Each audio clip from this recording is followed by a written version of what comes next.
talagang may problema ho. Pero alam nga yung pagbili ng ticket, that is equivalent to contract. Pag nagbayad ka, bound na yung airline para daling ka to your destination. So, pag hindi ka dinala, pwede silang maging liable.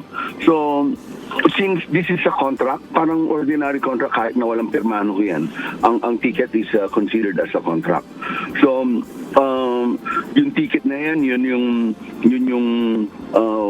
yung passport mo. Parang passport yan para para sumakay ka ng aeroplano at makarating ka sa lugar mo. At the same time, yan yung kontrata mo para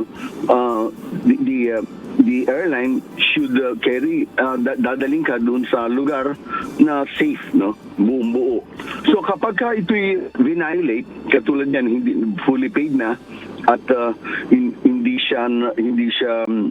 nag-confirm yung ticket, yung flight ticket niya, so may violation ng contract. So liable po yung liable yung agency, liable at the same time yung airline. Pwede pa siyang humingi ng damages.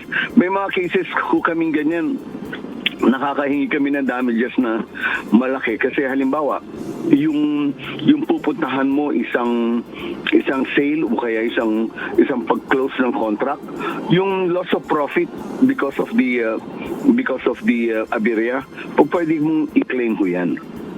So aside from the refund, pwede kang mag-claim ng damages kung sa tingin mo merong kang hindi nakuha because of the non-confirmation.